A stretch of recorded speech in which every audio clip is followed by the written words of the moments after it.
le principe du consensus national que nous appelons couramment la concertation.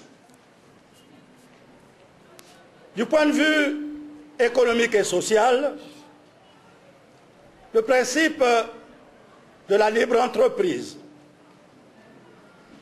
le principe de l'économie sociale de marché, donc de l'économie libérale, mais à orientation sociale.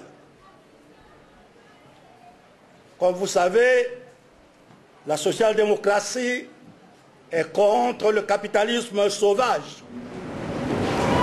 Elle admet une relative intervention de l'État dans les affaires économiques afin de corriger les excès de libéralisme et assurer, grâce à une politique fiscale progressive, une part plus grande du revenu national aux classes laborieuses, chères à notre ami Bokamba Yangouma.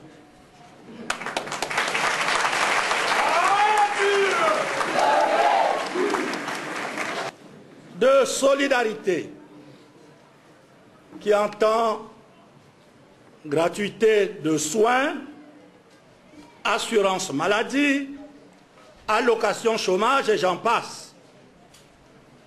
Le principe de subsidiarité en ce sens que l'épanouissement individuel de l'homme entre les deux pôles de l'individualité et de la solidarité doit être protégé par des règles institutionnelles appropriées.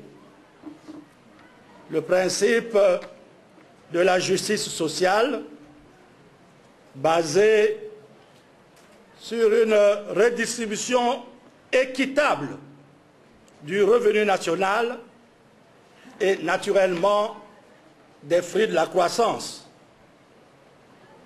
Le principe de l'égalité des chances dans l'éducation.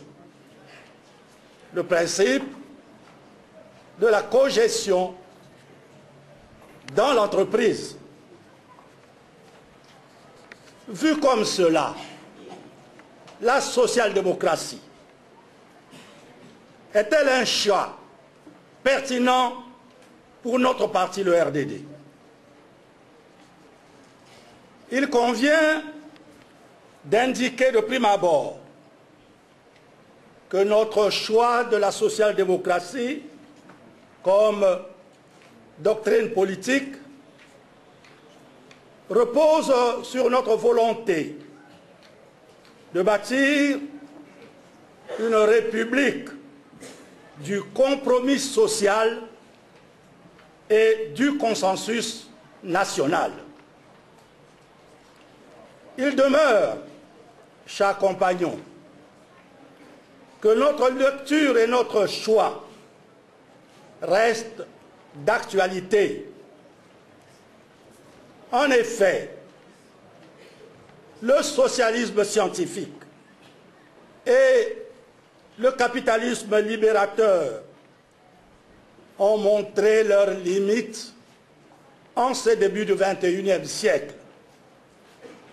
Entre deux arbitraires et deux clichés de société idéalistes, il faut choisir une voie qui rapproche et mobilise le maximum de Congolais sans exclusion aucune, car le débat actuel doit être compris comme un débat pour la survie de notre peuple, de notre société et de notre nation.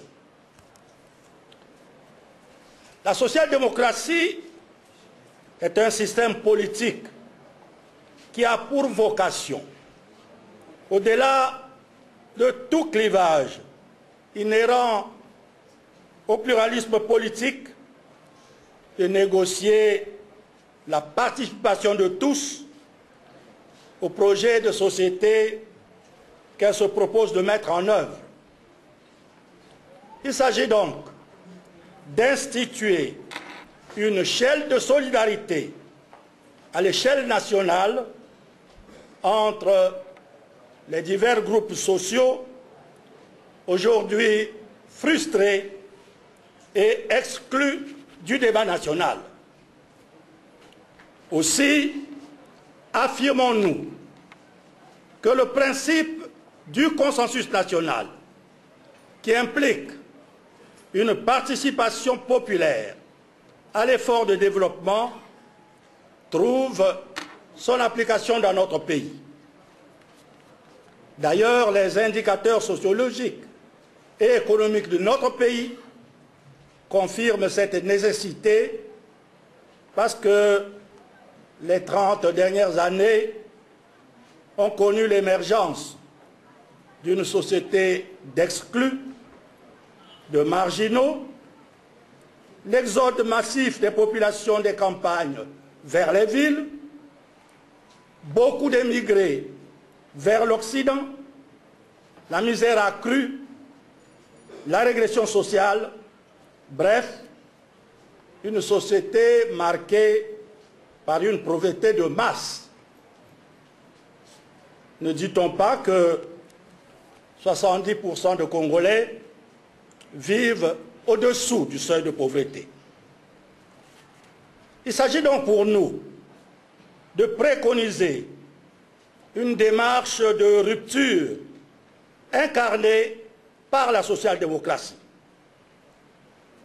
La démarche pragmatique qui correspond à notre société, c'est la combinaison d'une politique libérale et d'une politique solidaire. En effet, il n'y a pas de place pour un capitalisme sauvage, ni pour un socialisme bureaucratique dans notre pays. Ce qui pose fondamentalement le problème de l'organisation de la société, de la place de l'État et des autres agences économiques. Pour nous, l'État social-démocrate doit prendre une série de mesures en vue d'une politique soutenue dans les secteurs de l'agriculture, de l'industrie, des mines et énergies et d'une répartition équitable des fruits de la croissance. Quel est le modèle de société que nous avons conseillé aux militants et cadres de notre parti? C'est ce modèle de société qu'ils ont choisi et qui doivent s'efforcer de bâtir pour notre pays. C'est avec tous ceux qui partagent cet idéal social-démocrate que nous devons tisser nos alliances, partager nos ambitions pour notre beau pays en nous battant chaque jour pour le consensus national, la solidarité et la justice sociale.